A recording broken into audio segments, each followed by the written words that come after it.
Everybody, welcome to the Book Leads Impactful Books for Life and Leadership. I'm your series host and leadership performance coach, John Jermillo.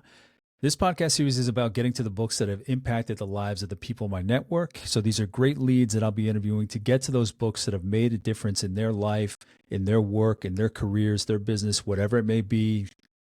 Leadership, all these lessons cross all over those worlds and ecosystems that my guests operate in. So I want to know which one it is that really impacted them the most, whether they were the writer, publisher, or not.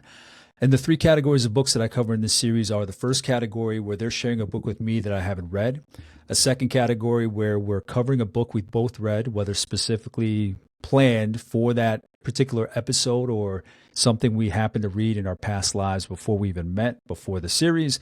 The third category, is when we cover a book and I have the author and or publisher on to give the book a face, to give it some tone, some backstory, just to really understand who it is that's presenting this book and getting it out there to the masses. And my guest today is David Fradin. And David was born and raised in Detroit during the automotive go-go years of the 1950s and 60s. Later, he pioneered the field of environmental mediation and joined Hewlett-Packard to help site new facilities after running a successful campaign for Governor Al Quie and John Connolly's Minnesota presidential campaign.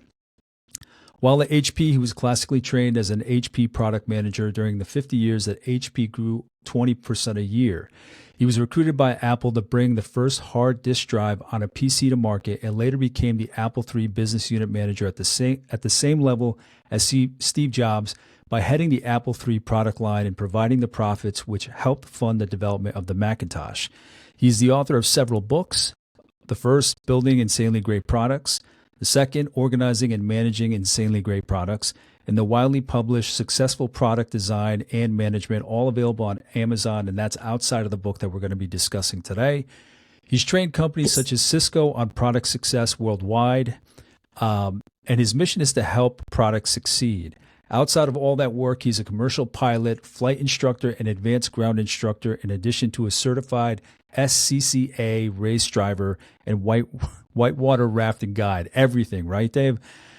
Overall, since 1969, he has worked on over 75 products and services at 25 small, medium, and large-sized organizations and 11 startups covering hardware, software, services, internet, software as a service, mobile, advertising, online training, video, and for nonprofit public policy associations and political campaigns. David, thank you so much for joining me. Glad to be with you. So the first question I always ask, David, is, and I read the bio, a lot of great history there. These days, who are you today? What's the day-to-day look like in terms of your work, business, whatever it may be? What's keeping you busy these days? Well, I continue to consult and train companies on product success. As you mentioned, my number one client is Cisco worldwide. Between myself, and my trainers, we've trained almost half of all of Cisco's product managers. Wow. Now, to understand how you ended up here doing this work, accumulating that bio that I read, can you give me a sense of where it started? What put you on this path? Typically, I usually ask my guests to start around high school or when they go into the workforce. What did that path from then to now look like? Well, I went to a honors high school in Detroit called Cass Technical High School, which only took the very best students from the junior high school, and went into aeronautic technology, graduated, went into aerospace engineering at the University of Michigan. And since I was a private pilot at the time, having gotten my first 15 hours through the Civil Air Patrol, I was quite discouraged that the University of Michigan did not have a flying club. So I started it. And by the time I went back to a reunion 10 years ago, it's been around for 55 years now. They've trained probably over 5,000 pilots. Many captains of many of the airlines were initially trained at my flying club. And then in my sophomore year, my aerospace engineering professor, Wilbur Nelson, who was on LBJ's Supersonic Transport Advisory Committee, said that the SST was in trouble in Congress to get funding, and would I be interested in starting a nationwide student organization in support of the American SST? And he named it FAST, Fly America's SST. and not having any idea what I was getting into, I formed the organization, grew it to about 15,000 students on 40 campuses nationwide, and ended up testifying before Congress before the end of my sophomore year in college, and going to meetings in my pink polyester suit at the White House, stuff like that. Yeah. And started to get being mentored by Bill Magruder, who was a former test pilot on the B-52 and helicopters, and the dean of the astronauts, he was often called, and he was running the SST program out of the Department of Transportation. And then I was greatly unenthusiastic about fluid flow around spheres and engineering mechanics in my junior year, and I got a D in engineering mechanics, probably because I was stupid enough to sit in the front row at an 8 a.m. class and fall asleep while the professor was lecturing. I think my snoring interfered with some of the class hearing. So they told me that I have to stay in school another 6 months. And after 16 years of school, I wanted to get out of there as fast as I possibly could. And at the same time, the school, with urging from Cy Ramo, who is the R in TRW, who interacted with the world through technology, through religion, and through music. He was also a musician, had inspired the National Science Foundation to fund studies called interdisciplinary engineering to develop technically trained managers for the future. So I went into that program, was one of the first 7 graduates, and no one would hire me because no one had ever heard of the program before. So I kept the FAST organization going, moved as headquarters along with my 3 employees that I had in my senior year to Washington, D.C., set up offices DuPont near DuPont Circle, lobbied Congress to build the space shuttle, for which I was successful, and lobbied Congress for Project Independence to go to alternative energy and get off of fossil fuels, for which I was wholly unsuccessful. And after a few years there, I felt I couldn't be a student anymore. So the farmers, labor, and businesses of the state of Minnesota hired me to be the executive vice president of the Environmental Balance Association. And in order to achieve balance between our economic, environmental, and energy needs, I found that mediation is a process that's much more effective than litigation. So I was the second mediator in environmental affairs worldwide. I resolved a dispute over an Anheuser-Busch malt plant in Moorhead, and then I helped resolve the long-time granddaddy of all environmental disputes at the time over reserve mining dumping 55,000 tons of taconite tailings into Lake Superior every day. This was Uh, around when was this? this would be 75 through 79. Yeah. And And then go ahead. I'm sorry. Then HP called because they were having trouble siting their facilities around the country, and they hired me into their corporate PR department to help manage their community relations, of which they had little knowledge of. So they moved me to California, where I am now in Silicon Valley, and I noticed that all they had was electric typewriters in the PR department. And I had word processing all the way back to my fast days, and also had word processing at the Environmental Balance Association. And I also had word processing when I ran John Conley's presidential campaign for the state of Minnesota. We were very successful. We got 4 delegates, and he only got one out of New Hampshire. And they were called the $1 million delegates after he dropped out. So with the HP department, I found that HP had an internal word processing program called Slate, which ran on an HP mini computer using a terminal. So I introduced that in the department and trained the 32 people there on how to do word processing. And turned out that internal role was kind of an internal product manager, or I prefer to call them product success managers. One of the nice things about HP is that you can move laterally from one area of expertise to another. So I was able to move into the information networks division down in Cupertino, California, which Hmm. coincidentally enough, that image you see behind me is the Apple headquarters, and that was built on top of where I used to work at Hewlett Packard, and became a office systems product manager.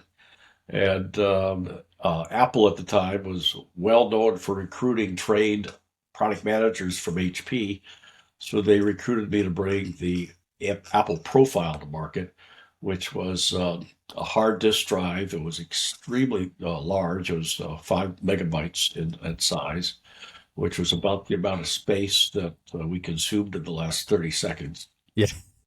But it was really cheap. It was Incredible. only Incredible. $3,500, and Yeah. no one could understand why they would ever need such a product. Yeah. I was running that and other products I was bringing to market under the Snow White design language of Urshner. And that's when I first met Steve Jobs. And they were looking for someone to become the group product manager for the Apple III. So I took that job. And about 3 weeks into it, and the Apple III at the time was one of the two profit centers for the company, the Apple II and the Apple III. It was a business office computer. And Steve at that time had no concept of obsoleting and cannibalizing his own product. So he was campaigning with the executive committee to cancel the Apple III, and for that matter, the Apple II, thinking they were occupying places in the market that he wanted to go with his yet to be shipped Macintosh. So they canceled it. And a week later, I was coming out of the corporate offices at the Mariotti building on De Anza Boulevard near 280. And Ida Cole, who was the marketing manager for the personal computer systems division, of which I was in, ran out and grabbed me and said, I want you to talk to John Scully wants to talk to you. And I said, John, and I said, who's that? She says, oh, he's the president.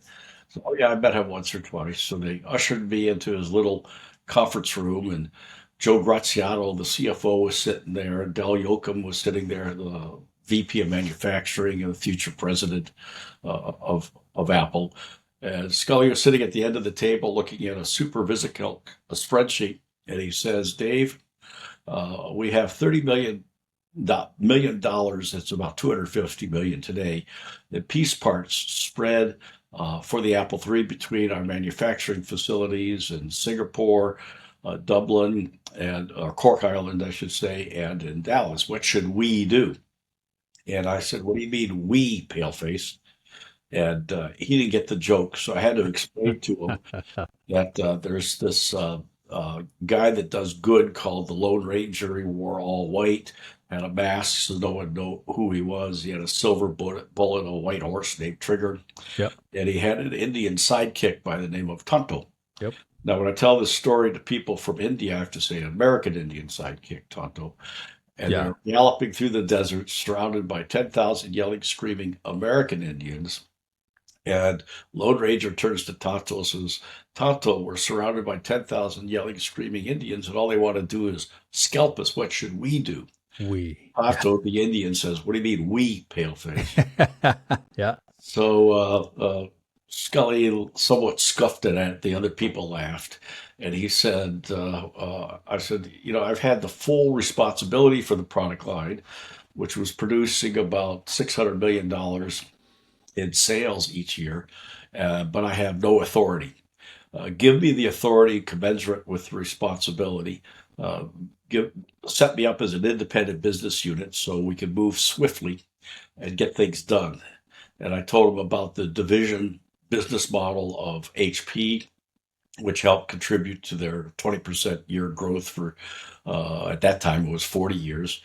And I told him about the IBM PC, where they moved the PC development outside of New York and Connecticut down to Boca Raton, Florida, and they came out with the IBM PC because every time they tried to start that before, the salespeople at corporate would get it killed because they were afraid it would cannibalize their commissions. And I told him about the soul of the new machine from Alpha General, I think it was. I forget the name of that company. And he says, yeah, I had the same experience when he was running US Pepsi. He went to a cocktail party, and one of his neighbors was the president of Xerox. And Xerox, their motto is we never do anything original. But, Scully says, I've got a Canon personal copier on my desk. How come you guys invented copying? How come Xerox doesn't have it? And the president of Xerox said, we put 100 of our best engineers on the project we're going to ship next year. Canon put 10 of their best engineers on it, and they're shipping now. So Scully said, make me a proposal. So I gathered information up from about 80 people throughout the company in engineering and product management and marketing and sales and support, service, distribution, and put together with 7 core people a business plan, 80 pages long, for the Apple III, and presented it before the executive committee with 5 options of what to do with the product line on July 15th, 1983, which is a day that will live in infamy, at least in my mind. Yeah. And I finished the presentation of the business plan, and Floyd Kwame said, I got a question for you, Dave. If we pick the option of shutting the product line down or the option of letting the product line continue until the market decides it doesn't want to buy it anymore, and a dealer calls you, what would you say? I said, Floyd, if you agreed with my idea of letting the market decide, then I'll tell the dealer that so long as people are buying the product and you guys are selling it and supporting it, so we, Apple corporate. But if you guys decide to shut the product down now, and one of the key things that attributed to HP's success through the late 90s and Apple's success to today is that they had a set of values that everyone believed in. Your first day on the job was to go through indoctrination about those values. And those values were things like empathy for the customer, achievement and aggressiveness, make a positive social contribution, individual performance, team spirit, innovation and vision, individual growth and reward, quality, excellence, and good management. And they all knew that if we just shut the product line down, it would be in direct violation of the values that the dealers knew that the company had, and would be questionable as to whether or not they could trust Apple anymore in the future. So I said, Floyd, if you pick the option of shutting the thing down, I'll just give the dealer your phone number. Everybody in the executive committee laughed, including Ann Bowers, who's in the back of the room. She's the VP of HR for Apple. She was also the VP of HR from Intel.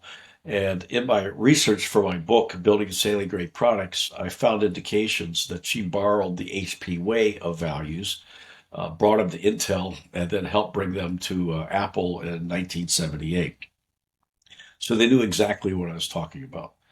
So about a week later, I got a call from the former CFO of Apple, then the returning Apple general manager from Europe, Ken Zerbe. He said, I hear you know a little bit about the Apple III. I'd like you to take over as the business unit manager, the independent business unit manager. And I said, can I be the general manager? He says, no, you have to be the business unit manager. I said, well, that's a bum. And so I took over as the bum.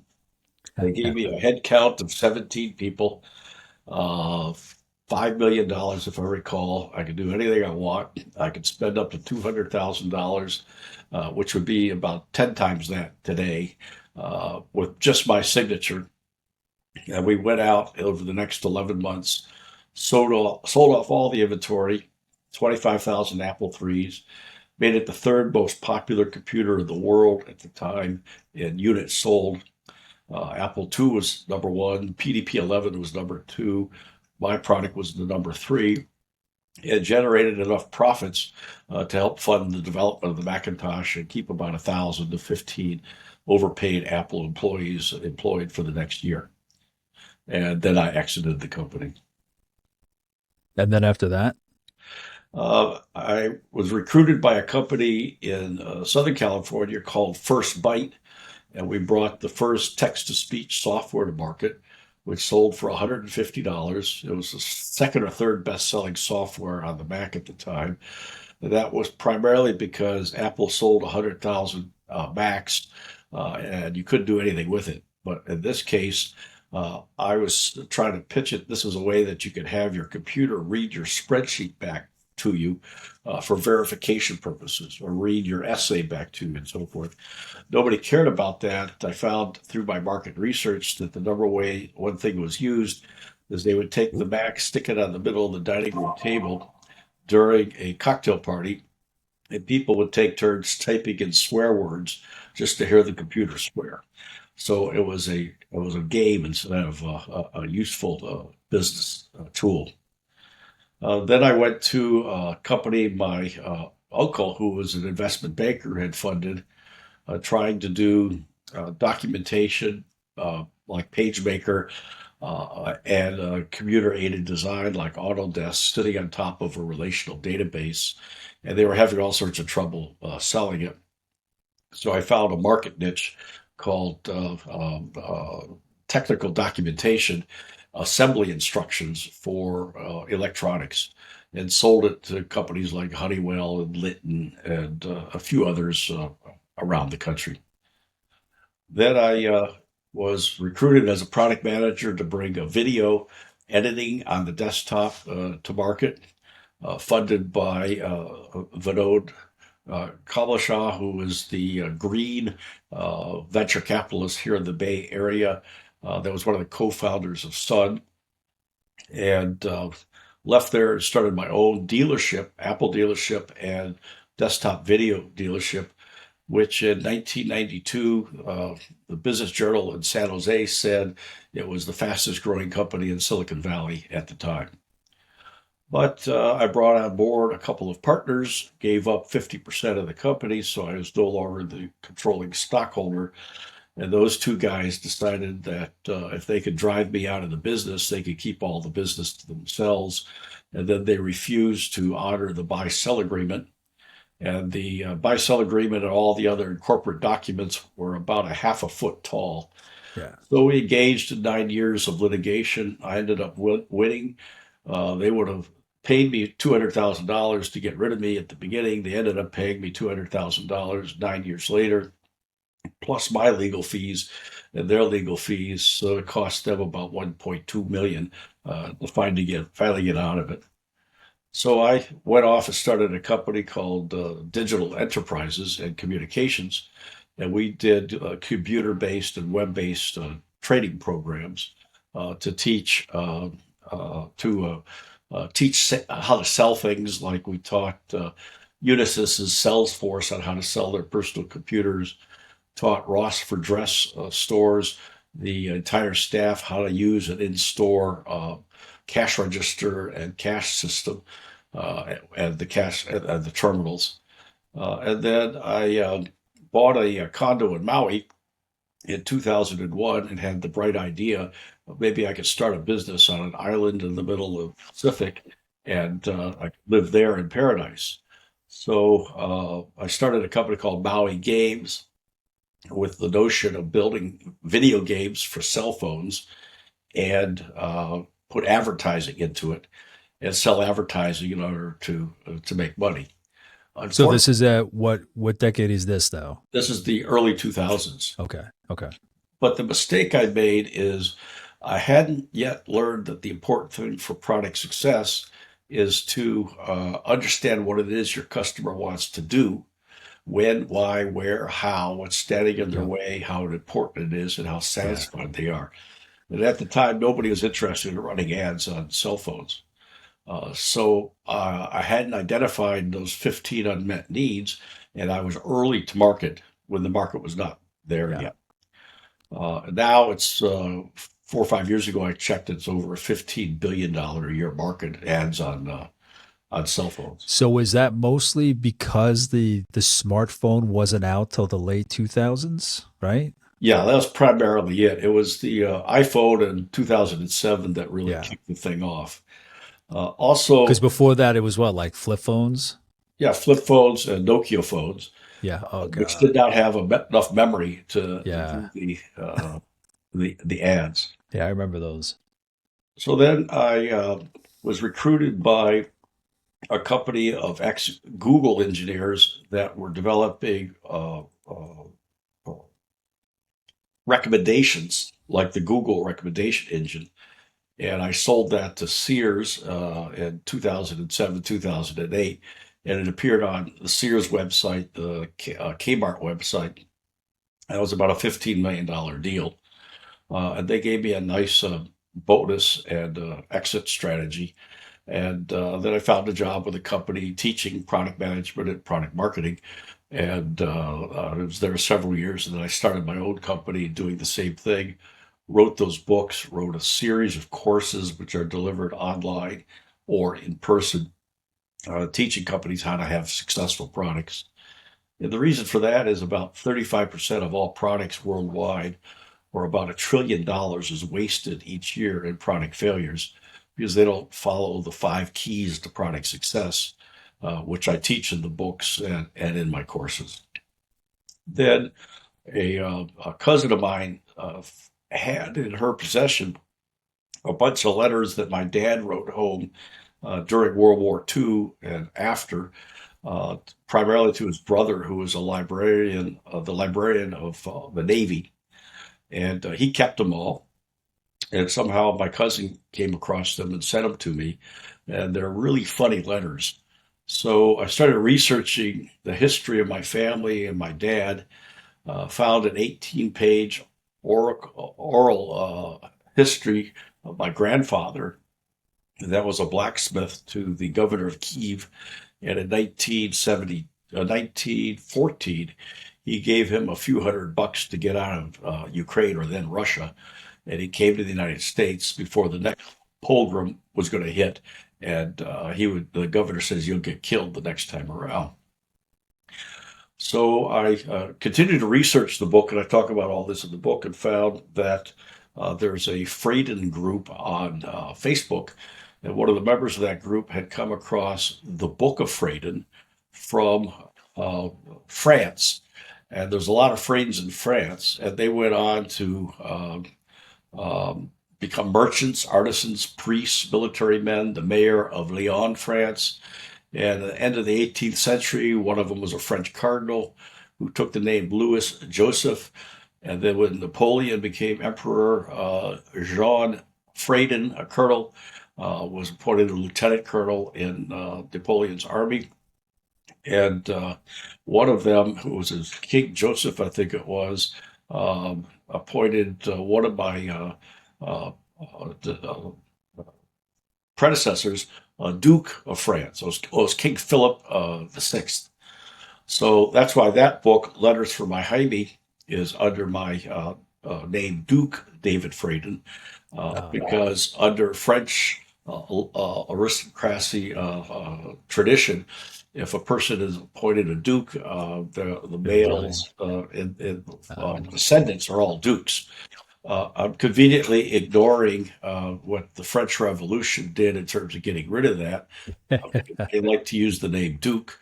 It's so important to me that when I called my daughter up and said, I just learned that I'm a Duke, can I still get a little bit of respect? And she says, no. that was initiated in another country that doesn't fly here. David, before we jump into the book, though, I want to learn a little more about you. And there were some things that I apologize. I was looking down in a way. I was kind of taking notes as you were speaking. I guess the first thing I wanted to make note of was the values that you outlined at the time that Apple, when you were there, how important those values were. Um, what you were talking about, what you were speaking about was how did that compare to the rest of the industry? I mean, to me, as you were reading it, I would thought about how we kind of look for that now, and we still have those checklists if we want these kinds of values. Like, you have to remember to do them. It's not an automatic thing. It has to be proactive. But at the time that you were at Apple, it seemed like it was ahead of its time. So how did it compare to other organizations? Well, as a result of my fast experience, familiar with the values of most of the Fortune 500 companies. So when I was researching my book, Building and Sailing Great Products, I created a table that listed the Fortune 500. Then the first column was, did they have values? The second column was, did they follow those values? And some companies have values, but they don't Yeah. follow them. Yeah. Take Volkswagen, for example. And then the third column is, are they still in business? And almost without exception, those that had values and followed those values are still thriving today, like Apple. Those that did not have values or did not follow their values, they're predominantly out of business. What And is it with, you had mentioned Volkswagen. What is it with them? Only because I haven't followed companies. I haven't read up on business a lot in a long time, but what is it about Volkswagen that stands out? Why did you mention them? well, VW had a very good set of corporate values, but senior managers at VW, in order to protect their diesel engine cars, Oh, yeah. Yeah. Yeah. had their Yeah. engineers write That's software right. such that when the emissions Yep. measuring was plugged into the car, it would automatically send out false information Yeah. about the emissions. Now, VW is still in business today. Those values are no longer on their website, which is quite interesting. All of those people that were involved in that scandal have been fired, all the way up to, I think, at least a VP level or more. And Because I think that was what, within the last 10 years, maybe 8 years ago, something like that. I think it was about 10 years ago. Okay. Wow. Time And flies. Okay. that forced VW to commit to building out electric charging stations throughout Europe and the United States to make up for the emissions that they caused. That cost them billions of dollars, and it also cost them billions of dollars in lost reputation and damage to their brand, which is the promise of the company, and resulted in them committing within the next few years to do nothing but ship electric cars. So that's an example of what happens when you don't follow those values. And then I thought about it for a while, and I said, I wonder if that has anything to do with my success. So I made a list of the 25 companies and organizations that I've been with, and had first column was, did they have values? Second column, did they follow those values? And the third column is, what happened to me there and how do I feel about it? Without exception, those that had no values or did not follow their values, either I was fired because it conflicted with my values and I fought against management for their decisions, and I felt good the next day. It was sort of like a mercy killing, Mm. or I quit and I was happy the next day. And those that had values and followed them, I thrived at, like HP and at Apple. So I was making that suggestion to a friend of mine who had been my Maui condo property manager, who came back to the Bay Area looking for a job. He went out, and one of the job interviews he went on, he followed my advice. After they were done asking him all sorts of questions, he asked them, what is the company's values? And he ended up discussing values for several hours.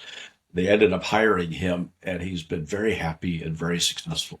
So that's my word of advice to people that are seeking a job, is make sure they have the same values that you have and vice versa.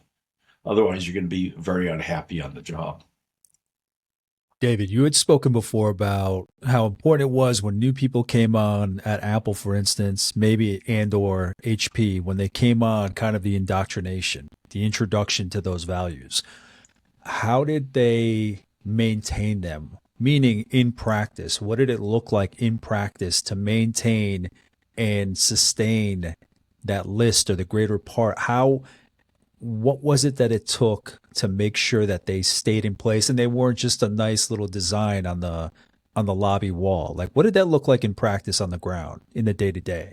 Well, it started by having a full day, much of which was on the subject. where the values were introduced to us by senior people at the company. And then we spent an hour or so in a roundtable discussion about each of the values and what that means to us. So you're able to, get it into your DNA. And then when you go into meetings, everyone was coming from the same foundation of values. And people would frequently say, well, if we make that decision, that's contrary to our values. And then if you make this decision, that fits into our values. So everyone kept everyone honest in terms of following those values. Now, my last company, which is the one that I worked at initially in product management, consulting, and training, I suggested to that president and owner that he ought to adopt a set of values. And he says, oh, okay, give me a suggestion. So I gave him my values from digital enterprises and communications, which was a combination of Apple's values, the HP way, and some new things that I've learned. And he says, okay. And he put that out in a memo. I said, that's not going to be enough. You got to get people together and talk about it and what it means, because there was all sorts of infighting going on within the organization, and everybody was independent contractors. So I got to the point when I was there that they were not following their values. For example, he had promised profit sharing, and then he decided to keep all the money himself. And I said, okay, I'm out of here. I quit. And I went and then started a company that competed directly with that company that I was a contractor. David, for you, let me see, what do I want to go next? For you, obviously, science plays into your youth and your first couple of jobs in college. Where did that come from? Did you see that in your community when you were a kid, in your family? Was it innate? How do you speak to your inclination towards, or your draw towards, science? I always was curious about things. And the definition of an engineer is someone that defines the problem, identifies and evaluates alternative solutions, and then implements and innovates from that solution.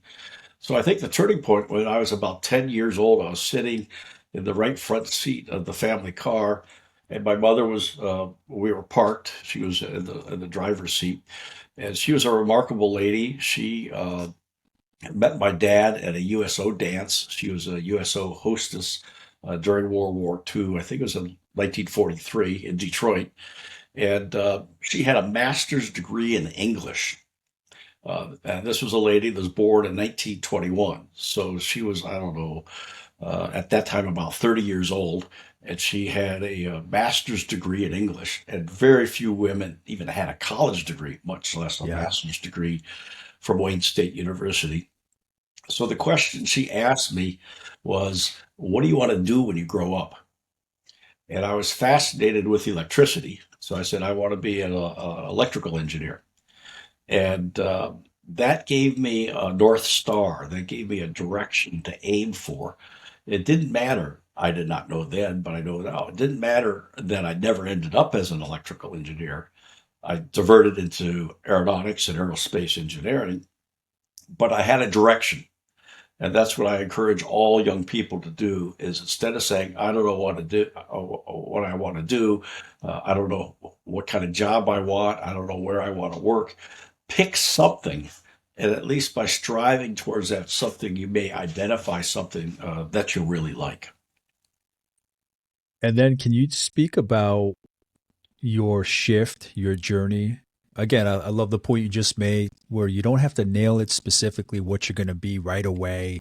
You don't have to nail what it's going to look like, what the title's going to be. That as long as you have that great phrase, by the way, that North Star, just that general direction of hard work, commitment, curiosity. Can you speak to the way that you shifted from, science and engineering to politics to product management? What was it from the first one that would help you in the second one? What's the common thread? Can you speak to that kind of evolution across those different roles that you had? Well, when I was running the Fly America's SST, I had the privilege of visiting aerospace manufacturing facilities like North American Rockwell who was building the B-1 bomber at the time, United Technologies, Pratt Whitney engines, Hmm. uh, and so forth. Uh, and I noticed that the engineers all sat in a hangar with a battleship grade steel desk from World War II. And there were four of them in clusters facing each other. And they had one telephone that all four engineers shared. And it was a dial phone. Well, I had a push button phone in my college apartment. Uh, and I had the people working for me, they had their own phones. And we had multiple phone numbers. I couldn't understand why so little resources were being spent on the engineers. And as I was in aerospace engineering, there was about 150,000 aerospace engineers that knew more than I did, that did not fall asleep in their engineering mechanics class, that cared about fluid flow around a cylinder, and they couldn't find a job even as a taxi driver in New York City. And at the time, one out of every two people was a taxi driver in New York City. So I said, there's something wrong here. And it has to do with politics. And politics is the definition of who gets what in our society. And those that choose not to get involved in politics usually end up getting nothing. A classic example is the most recent election, where I think about 7% of the population that voted in 2020 stayed home in 2024. So we got a different president, a different set of values, a different mission statement, and a different direction. And now about 7% of those people that did vote for that guy regret having voted for him and would not do it again. So the whole thing would be reversed if we had a do-over right now, just 4 months later. By the way, it's May 2025 right now.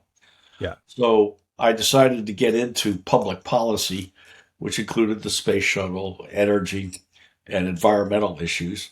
And then that led to HP and into product management, which happens to be what a technically trained manager usually is. And that's where they usually end up, is as a product success manager. So, David, does it make sense from your childhood that this is what you're doing? How do you reconcile the two? The reason I ask the question is that I'm always curious what somebody brings from their childhood. Because to me, when somebody gets to the point where they're not fulfilled, it's because they've kind of foregone their values. They forgot what they stood for. They're not dreamers anymore. They're just kind of walking along to somebody else's cadence. So I'm always curious how somebody that I speak to, how they reconcile who they were as a kid and what they've done with their career, where they are now. Not that they knew that that's where they were going to end, but who they are as a person now versus who they were as a kid. How do you speak to that I for think it was, you? I think it was the glue, the ambroid glue, because when I was in junior high school, I was building U-control airplanes. This is where you have a little plane tethered to a hand control, and you would turn around in a circle and be dizzy for the rest of the day.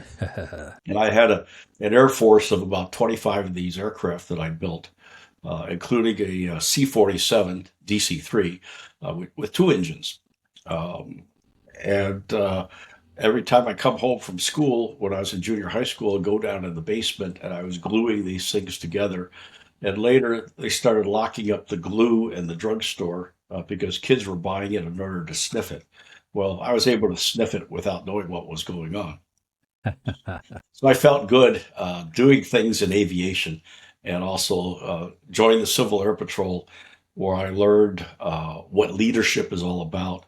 I learned all about aerodynamics and the theory of flight and things like that. And I worked in the supply department, where the cadets would come there to get their ribbons and uniforms and buttons and that kind of stuff. So I learned a little bit about inventory and inventory management, a little bit about sales.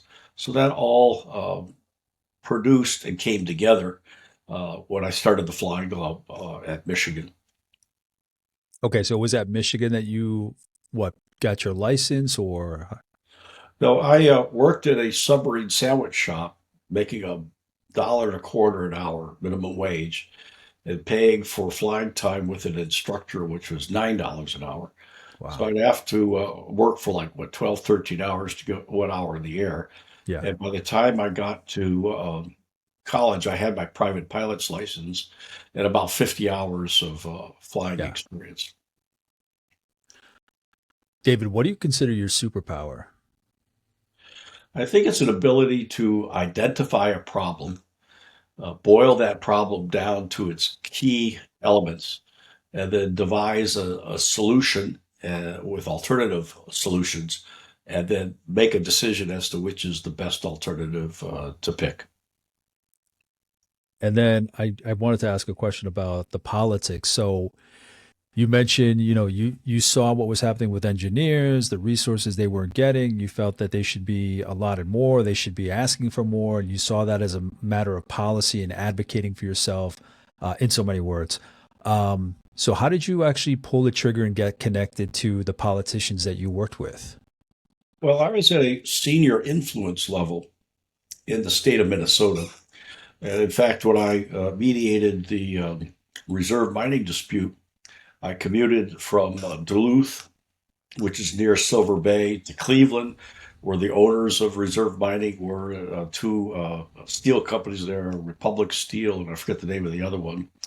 And then to Washington, D.C. to talk to Congress and the Environmental Protection Agency, and then back to St. Yep. Paul to talk to Governor Perpich and so forth, such that when I was going up to the Boundary Waters Canoe area as part of the executive programs for Outward Bound, I got off the plane and all the news media was there, 3 television cameras, the Duluth Herald and so forth, asking me questions about where we were in the mediation of the dispute. Because there was like 5,000 jobs at stake. The resolution of these at that time was about a 7-year series of litigation. And the headline in the Duluth Herald reporting of what I had to say called me the Henry Kissinger of northern Minnesota. So that and 25 cents, I still can't get a cup of coffee in No Duluth. respect. Your daughter won't call you Duke. Like, what's going on? Like, Yeah. come on. So I joined the steering committee for the Al Quie campaign because I thought the Governor Perpich was an idiot. And Quie is a former Republican representative from the 1st Congressional District of Michigan, which is the southeastern part, Rochester, Austin, Michigan, where Hormel is, Mayo Clinic, and so forth. It's the same district that our former vice presidential candidate, the governor of Minnesota, represented before he became the governor of Minnesota. And he had been the chair of the education committee in the U.S. House of Representatives for 20 years. And he decided to come back to Minnesota to run for the governorship. So I joined his advisory committee, ended up writing his position papers, one on business climate, one on energy, one on the environment, and one on taxes, because Minnesota at the time was one of the highest taxed states in the country. And then with 2 weeks left in his campaign, the polls showed that we were going to lose by 20 points. And my pollster was a fellow by the name of Roger Ailes, who later went on to start Fox News. And so he asked me if I would take over the campaign as a campaign manager.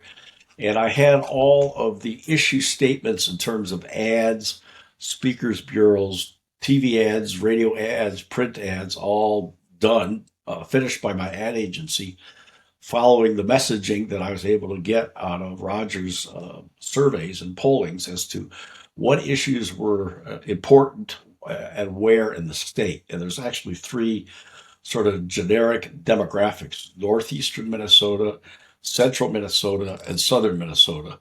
Northeast was the Iron Range, dominated by unions and companies and iron mining. The central part is predominantly Minneapolis and St. Paul, and then the southern part was predominantly farming. And each of them had different issues and issues of importance. So with Rogers' polls, I was able to manipulate what what messages were delivered in each of those three sectors for the next 2 weeks. And we ended up winning the campaign by 10 points. I was able to cause Wow, a 30-point swing in who people voted for.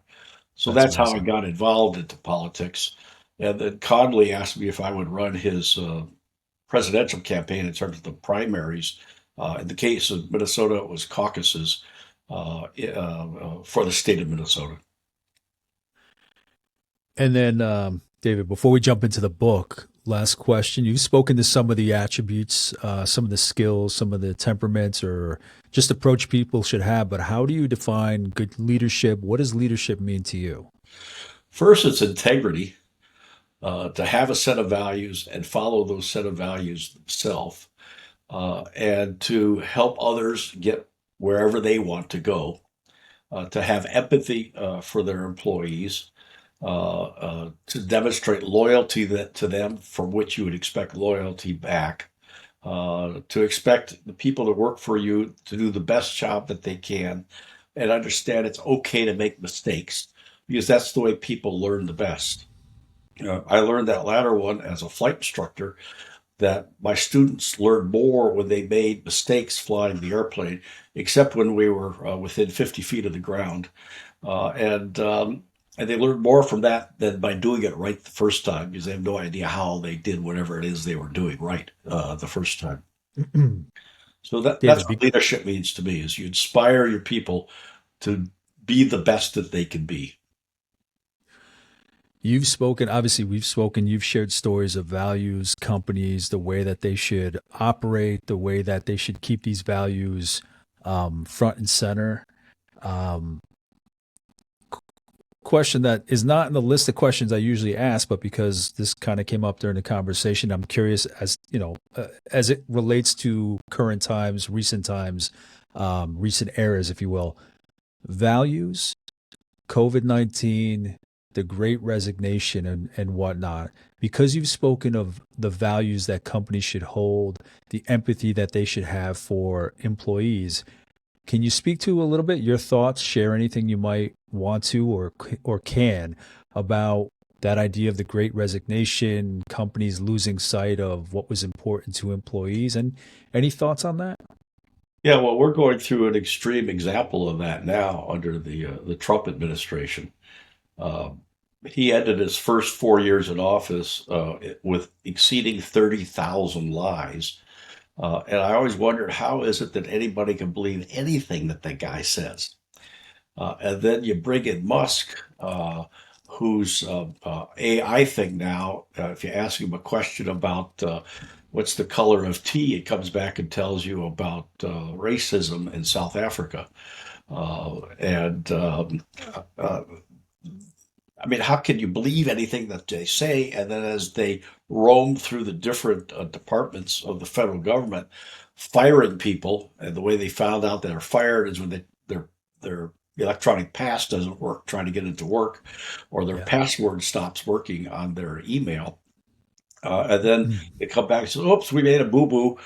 We acted fast and broke things. Would you come back? And hundreds of thousands of them are saying, look, if you're going to treat me like that, I have no Yeah. interest whatsoever working for you. So we are now gutting from the federal government the best and the brightest because it's only the best and the brightest that will leave under these kinds of extreme circumstances. And we won't feel the pain for this probably in terms of prices and inflation as a result of the tariffs for another Mhm. couple of months. And the rest of it, like gutting the National Institute of Health, the Food and Drug Administration, we're going to find people dying as already people are dying in Africa as a result of cutting our aid for AIDS there and HIV and food programs where hundreds of thousands of people are dying from food starvation, including children. And this Yeah. is from a party that claims that children are very important, that we get them born, and after, of course, they are born, they don't care anything about that kid's life afterwards. Even to the contrary, they don't want to spend the money on those kids. Yeah, it's yeah, I have nothing. I'm speechless about that. It's just I don't know. It's like what direction do you go in? It's just you're never going to see it all, but it's an interesting time to be alive and witness what's going on. And we'll see what happens. But thank you for your thoughts. Now we can jump into the book, David. I didn't want to dive too much into the book without learning a little more about you, your background, your thoughts. But yeah, why don't you dive back into the book and just kind of, if you remember where you left off, kind of pick up, or you can start again about what the book is, the background of the book, whatever you want to share. Yeah, the title of the book is Letters from My Hymie. My dad's name was Hyman, Hyman, and he frequently went by the nickname of Hymie. And if anybody remembers the television show Get Smart, there was a robot in the show named Hymie. And so the title of the book is Letters from My Hymie. It's a little first person history about immigration from Ukraine in 1914 to the New World, World War II, Disneyland, and beyond. He was an awesome humorist, but became a plumber. It's a history of that, a little bit of background on my history. For example, when I was about 4 years old, I had come down with the mumps or chicken pox and little blotches on my face. And my family took us out for dinner, put me in a high chair at the end of the table. And the waitress comes up and notices the blotches on my face and says to my dad, "What's the matter with your little boy? Does he have, the mumps or chicken pox?" And my dad said, "No, he's just learning how to eat with a fork." See, the apple doesn't fall far from the tree. Like that's kind of those little quips that you've thrown in there since we've talked. I love that. I love that how that kind of humor passes from one generation to the next. Well, he was a very good writer. He could type. Only a high school graduate. No ambition. Did not want to manage. Did not interact well with people. So, uh, uh, one of the things he always wanted to do is get published. And his brother, Morris, who wrote a book about the Erie Canal for children called Hey Hey Canal, and he lived, they grew up in the Georgetown, downtown Georgetown, which is now a grocery store or a furniture store, right near a movie theater on M Street. And Morris at the time was living in Cabin John, which is just up the Potomac River. Always encouraged him to send out query letters so he could sell articles to the Washington Post and magazines and so forth. But my dad hated the idea of rejection. So he was Mm. afraid to send the query letter for fear of being told no. So he always wanted to be published. And by me publishing all of his letters, and for each of the letters, based upon the date of the letter, I researched some history as to what happened around that period of time. So there's a little history all the way through World War II and up through the 1960s, including my mom's struggle with breast cancer. So when he enlisted in the Marines in about 1941, they discharged him because he had flat feet. And he was wandering the streets of Washington, D.C. as an able bodied young man. I think he was about 24 at the time. No, I take that. Yeah, he was about 24 at that time. And so he then enlisted in the Army. And of course, they put him in the infantry. But because he could type, he became a recorder, a clerk. And one of his letters, he writes home and says, "My office is the size of a closet, and it's so boring, I've decided to read Army regulations as entertainment." And he got posted to Guantanamo Bay, Cuba, and stole the commandant's motorcycle and was joyriding around the camp, and they caught him and they put him into kitchen patrol or KP, and he had to peel 1,000 potatoes a day for the soldiers there. Which was quite interesting that he worked in the kitchen.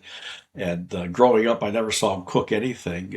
In fact, usually whenever he boiled water, he would burn it. Yeah, just that image of, me growing up and watching Looney Tunes and somebody being punished by peeling potatoes, and you just see that big mound of potatoes behind them. Like, it's just incredible to think that, yeah, that was actually done as punishment. Yeah, that was my dad's inspiration, or that cartoon was the inspiration. Was my dad. Um, Dave, what I was going to ask is you had spoken a little bit about it before, but can you just maybe mention it again? You had mentioned you'd come across some letters, um, but in telling about how you came across the letters, what was the moment that you realized that you wanted to put something together like this book to capture these letters through stories? What did that thinking look like for you? What did you envision, or what is it that hit you to do such a thing, to put that out there? Well, they are funny letters, and I felt that humor should be shared. There's also in there the love story between my dad and my mother. And at the end of the book, I say that my dad always wanted to be published, and now you are Yeah, it's in the book. incredible. That's incredible. Now, in putting out this story, I mean, obviously you're reading through these letters. How was it you came across these letters, David? My cousin Diane, who's the That's right. daughter of Jack Fradin, let's see, yeah, he was an older brother to my dad. Jack owned a hardware store in Alexandria, Virginia. Uh, and when he was in the Army, he was an all-star catcher. So he played on the Army baseball team, which traveled throughout England just before D-Day. And so some of his letters are in there, also letters that he had written back home about his training as a Army infantryman. My cousin sent them to me along with that 18-page autobiography of my grandfather. So I then started researching it backwards, found the Book of Fradin, and in that book, there's a story of a beautiful young girl of age 15, same age as the picture of my mom, which is on the back cover of the book. Uh, had left Spain, and I suspect it was from the northeastern Spain, either from the San Sebastian area or the Barcelona area, and the Catalan area, and I forget the other one, what that region is called. And she and her family left there in 1492, about the Wow. same time Columbus set Yep. sail for India the wrong way. And she got surrounded by some thieves that were trying to rob her and her traveling companions. And a gallant young man on a horse with a sword and his aides, also with swords, came to her rescue. And he couldn't get her off his mind, fell madly in love with her, and they got married. And he was Catholic at the time, and he converted to Judaism to be Jewish, like my grandmother 325 years ago. Wow. And then the Fradins in France grew from there and multiplied. Some remained Jewish, some were forced under the French Inquisition, I think roughly 100 years later, to convert to Catholicism or be killed. And a large number of them moved to Ukraine and lived there for several hundred years, mainly around the city of Chernobyl. Okay. And that's where that nuclear accident Yep. was.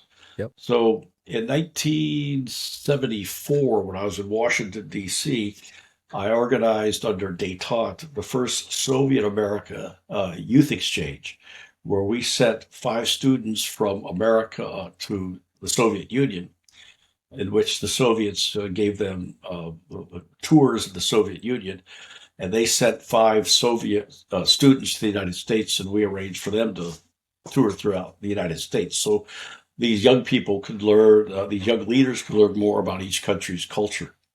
Well, in the process of setting that up, the Soviet science fair came to Washington D.C., and I was familiar with the science fair because I had competed quite unsuccessfully in several science fairs.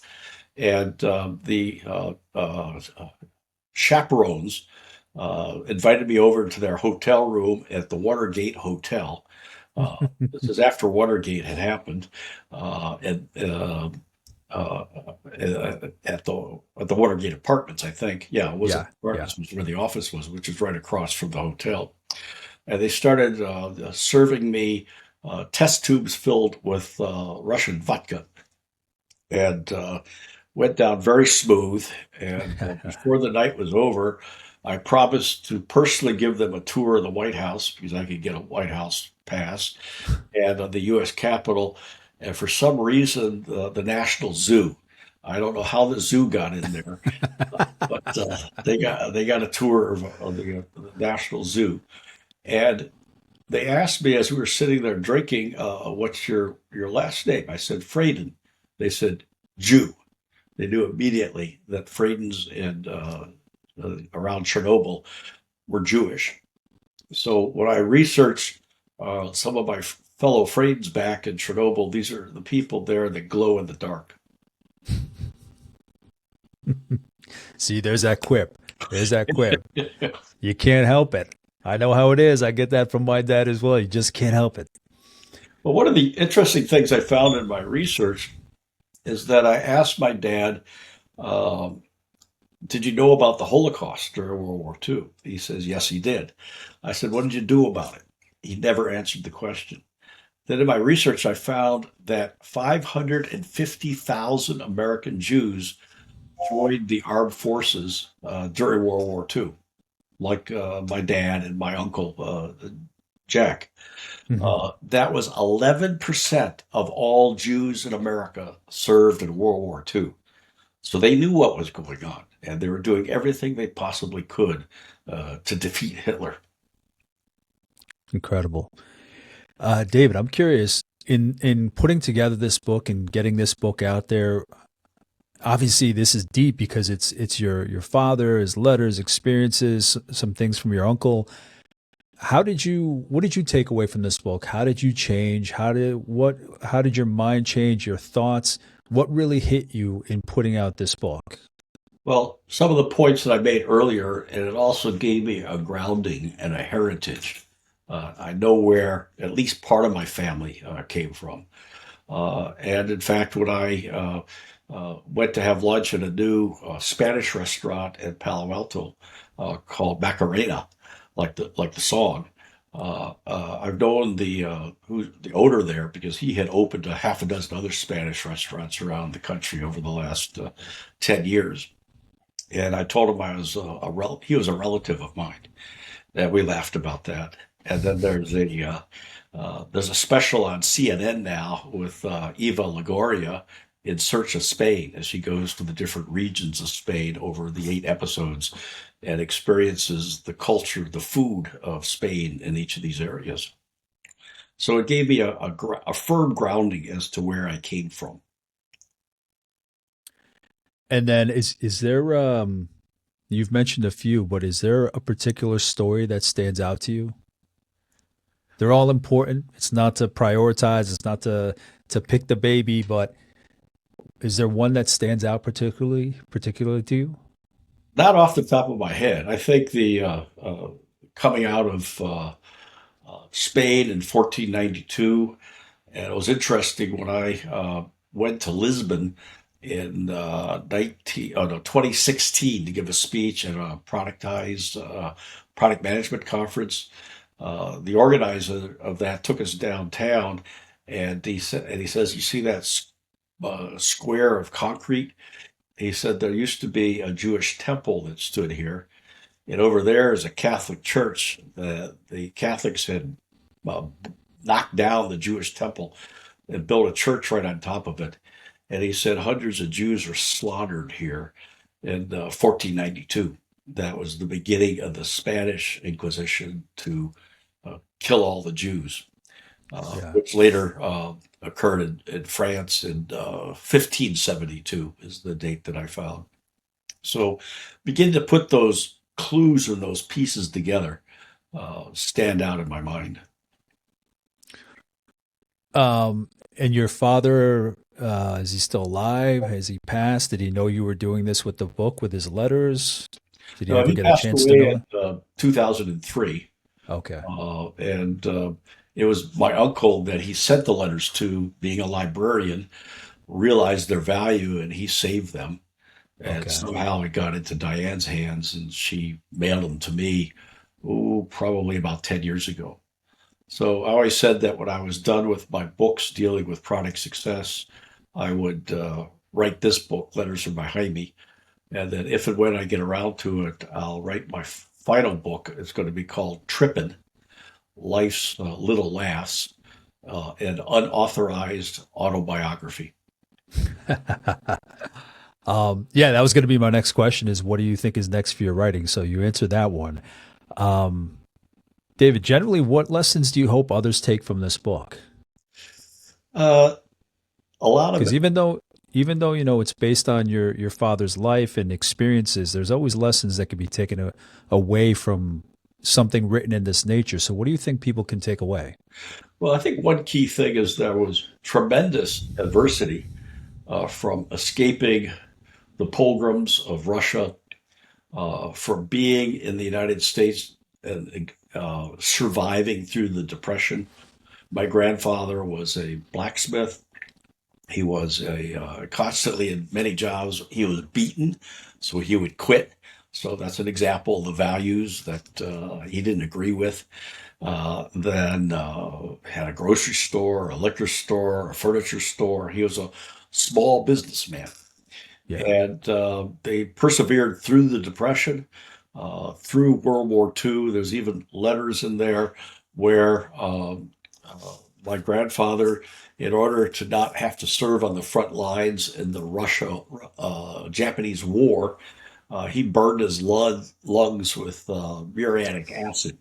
So he was constantly coughing, constantly in pain for the rest of his life. And that's how he was assigned to tender to the horses behind the lines and to put the horseshoes on and maintain them. And he got to the point where he couldn't work. His wife, my grandmother, who of course I never met, died in the early 40s, 1940s. So much that my Uncle Jack, when he rode home, he was literally vividly pissed with Hitler that he couldn't be there when his mom passed away. Uh, and they were trying to raise enough money from the six kids of Louis Fradin, my grandfather, to help pay for the rent so that he can continue to live in an apartment. So that was a touching thing on how the family came together to help their father. David, what book, obviously we're talking about your book in this episode. What book has inspired you? Which book that you've read has stood out the most to you? Well, I'm currently reading Dave Barry's book on, uh, I think the title of it is Clown or Class Clown, and it's his travels from growing up in New York. His father was a reverend, and how he eventually got into being a humorist and a humor writer for the Miami newspaper. And the travels of Dave Barry is somewhat similar to my dad. Just going to things that he didn't like until he eventually got to something that he did like and excelled at. David, and then in wrapping up, is there anything that you want to share? Anything that I might not have asked? Anything at all? The floor is yours. No, I think we pretty much covered it. And again, David shared his book, Letters from My Hymie, which was published just last year, right, David? Yeah, end of December. And if End of you December. search for my name, you could go to davidfreighton.com. There are links to it. Or you go to Amazon and search for David Fradin for my product success books, or Duke David Fradin for Letters from My Dude. Hybie if you want a nice, humorous read in these trying times.